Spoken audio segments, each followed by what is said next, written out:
What's crack-a-lackin'? It's your boy Broshmo, just in case you did not know so. And we're going to go over the Seahawks. We're going to do a mock draft. See, well, what could happen in the draft for the Seahawks. But go ahead, become a bro and subscribe. Leave a thumbs up if you really enjoy the video. That's always much appreciated, much obliged. We're going to go over the roster first, then we're going to dive into the mock draft. But a lot of stuff happening on the channel. I mean, we're in the climax of draft season, so be sure you check out all that content, man. Just filter in all that knowledge, and always feel free to just leave a comment in the comment section below, man. I love talking about this stuff, and I like to think I'm pretty active in the comment sections. So just remember, be cool. Let's have some civil discourse. You may not be seeing something that I'm seeing, or vice versa. I've been known to change my opinion. But if you're gonna be a douche, I'm gonna come at you. maybe not, I don't know. But let's go ahead, let's dive into this. Also, I got a watch party for the NFL draft, so you can come and be a douche in person. Yeah, you could be a jerk to me on live streaming. I love it. Let's go ahead, let's dive into the roster, because there are a few things I want to address. No lie. At receiver, I like Lockett. I like Metcalf. Lockett, he disappeared in a few games last year, but I think that's fine. Philip Dorsett was a good pickup. David Moore's always been there. And I feel like we can add, there's one person I really am eyeing, probably in the second round. KJ Hamler, I'm going to tell you that right off the bat. If he's there with that first second round pick, I think y'all might. I think y'all have to. I'm stashing him. But as for the first, I want to go in the trenches. Whether it be, let's first go over the offensive line, because that's just I think it's a mess at left guard and at right tackle. You can even upgrade Fluker. So, and then you're going to eventually need an heir apparent for Dwayne Brown. So looking at the defense, you already know it's a wreck on the defensive line. Reed and Ford are solid, but there's no one really behind them.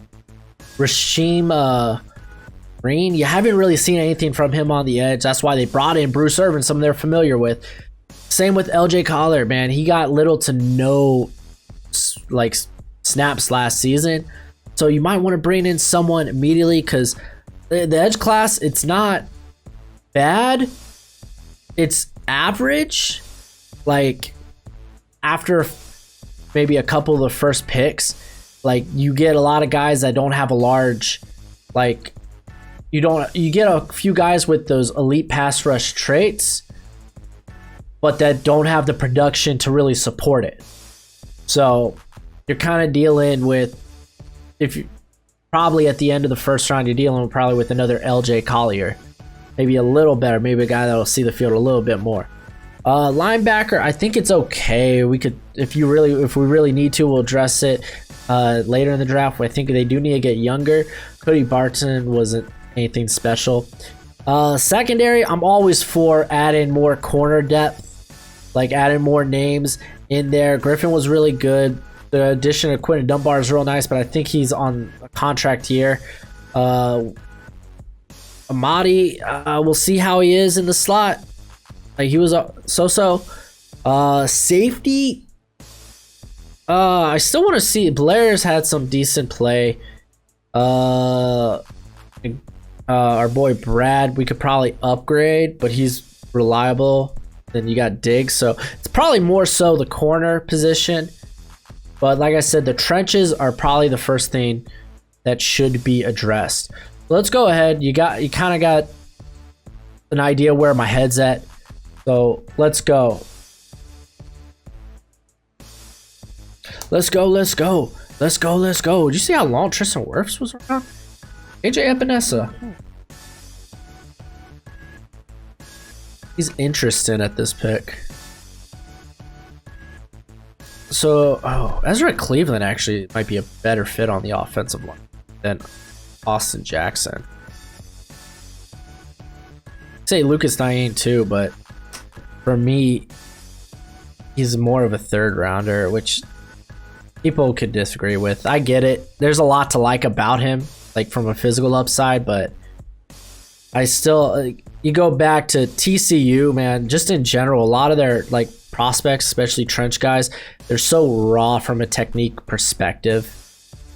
But you gotta like guys that win, even guys that can win, even not using proper technique, if that makes sense. Even if their skill set isn't refined, they're just winning with their athleticism and their power, their physical tools. You gotta like that a lot. That's why a lot of people like Ross Blacklock. What am I doing here? All right, but honestly, Epinesa is interesting. He gives you a little versatility on the defensive line. I don't think there's anyone we need to jump on yet. So yeah, we have 2 second-round picks, 2 third-round picks as well. Okay, that's solid. Oh, shenanigan. Josh Jones, you're still around. Oh, the freaking phone. Yeah, we got our pick. Well, let's look at edge. Terrell's interesting. Gosh, Josh Jones or Epinesa? I think it's Josh Jones, man.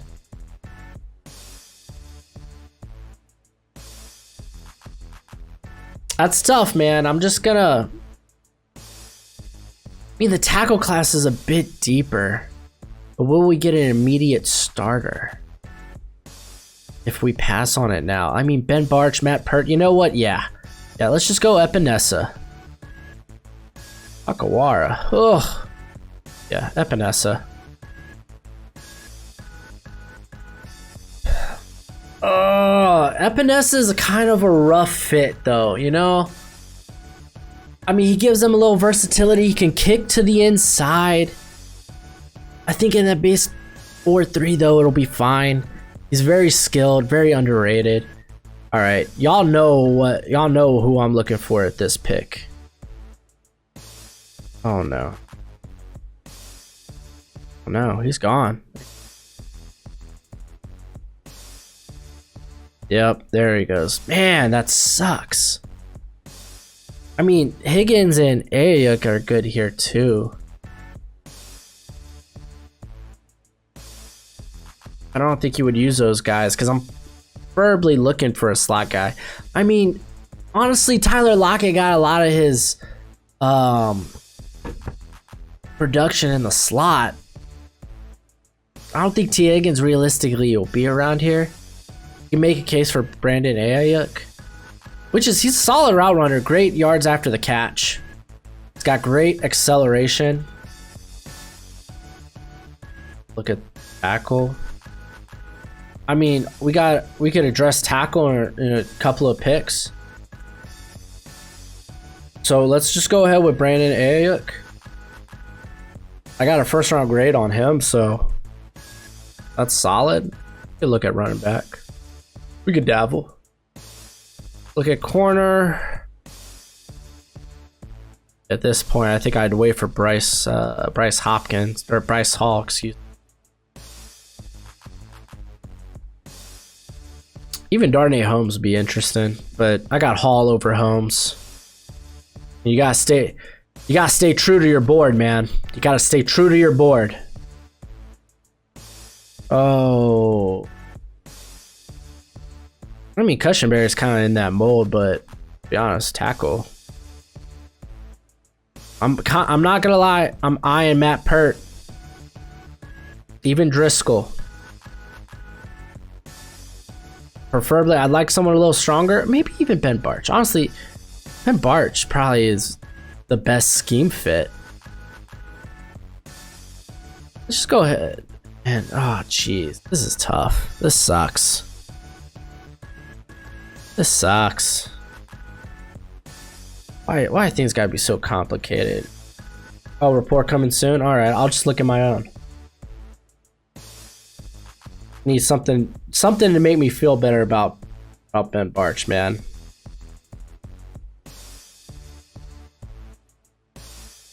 Especially if I'm gonna take him over guys I really like Pert, Driscoll.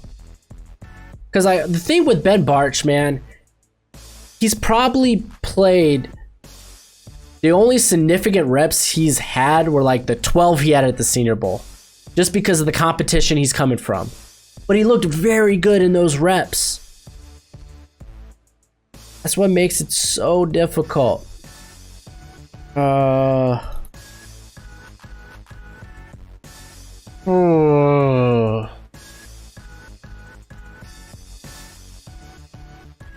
Let's go Ben Barch.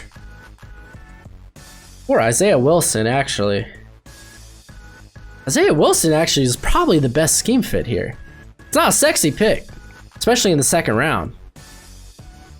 But ideally, because Seahawks, they like to set up that play action. And he's ideal for a play action heavy defense. Yeah, let's go Isaiah Wilson. I'm sorry that took so long. I just like to thoroughly think this crap through. I like to at least look like I'm professional somewhat. Alright, again, I do want to look at the offensive line. There are some names I like. Mainly Davon Hamilton. Oh, Snacks Harris, Harrison doesn't have home, right?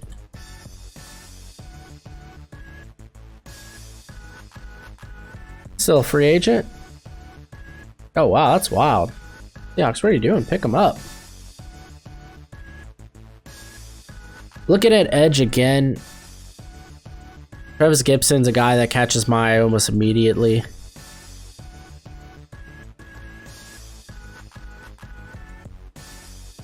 Because he's like right, like he is very similar, or he's the defensive alignment he played in is very similar to what the Ravens are, kind of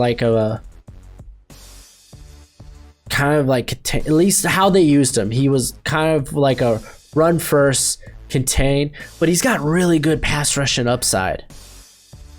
Our next pick's at 33. That makes no sense. There's not 33 picks in them. Where would they put that? The number 3?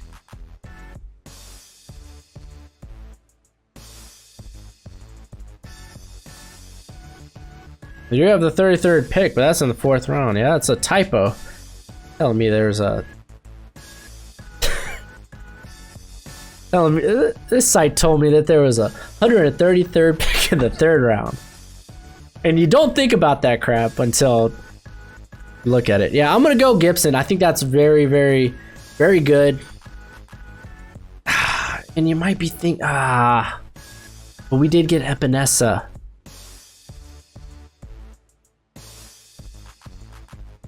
But Epinesa is a guy on passing downs you could kick inside and you just get this sick pass rush from. Especially if LJ Collier comes out looking at least solid.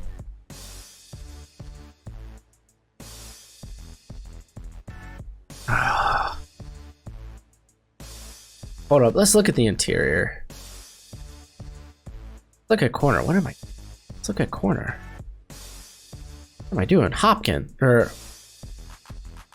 Hall. I keep wanting to say Bryson Hopkins. Purdue's a tight end. Yeah, let's go Hall. I don't know if he'll fall this far, but he can. He's not really getting a lot of buzz. Should be. All right, I feel a little better about that.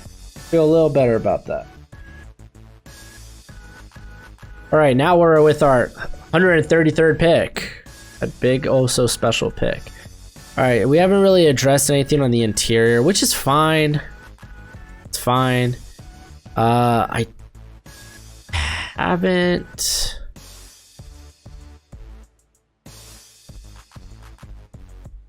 Oh, that's right. I got Ayuk. So maybe the interior is now the place to go. Damian Lewis. Tay Muti's not going to be here. I can promise you that. I could see Damian Lewis maybe being around in the 4th round. Jonah Jackson won't be here. Those are the 2 highest guys. But Damian Lewis, definitely definitely fit. He's very similar to Fluker. So solid pickup. Here we go. We got another one.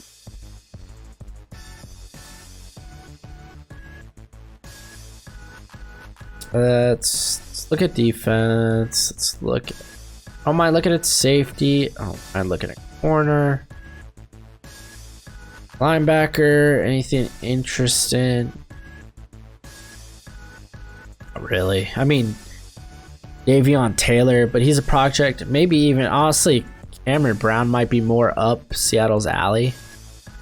Travis Gibson's still around because they don't have him that highly ranked. I don't think realistically he'll be here.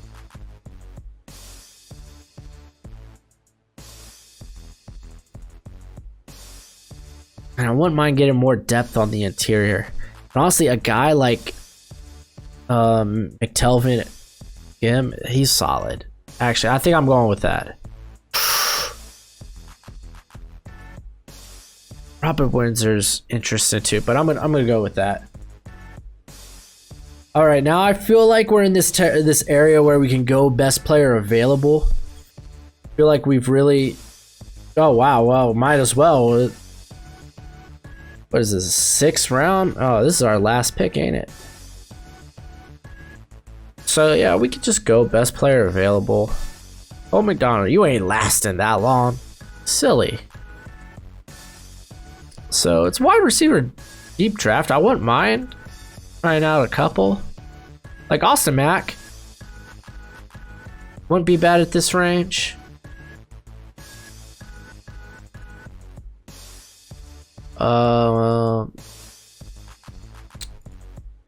Could go secondary again. I don't think Scott will be here, nor will Julian Blackman. I'd personally like to find someone that's fits the scheme a little bit better. Be a bit better of a cover 3.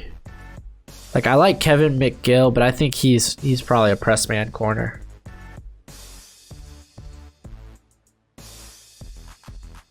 Oh, actually Elijah Riley, but he's undrafted on my board. I don't think Jordan Fuller or Geno Stone will be here. Wow. Ooh. I don't think that's gonna happen. Jaron Maiden, wouldn't be a bad pick here. Was it Pinacini? I think I have like a 5th round grade on you. That's bargain. All for a bargain. How about a running back? They're fine at running back. What am I saying? Backup quarterback. Nate Stanley's solid backup quarterback. Currently, there is no backup quarterback there for Seattle. Let's go for it. Backup quarterback. That's a fine backup quarterback. Got a decent ceiling too. I think that's good. I like a lot of our picks. I think honestly, Bryce Hall and Damian Lewis, they'll probably go a little higher than this. But I mean, with the draft that's so like this is a really good draft class. So there's gonna be a lot of good names that fall. Ayuk, I think that's great. Epinesa, I was a bit unsure about, but it's fine.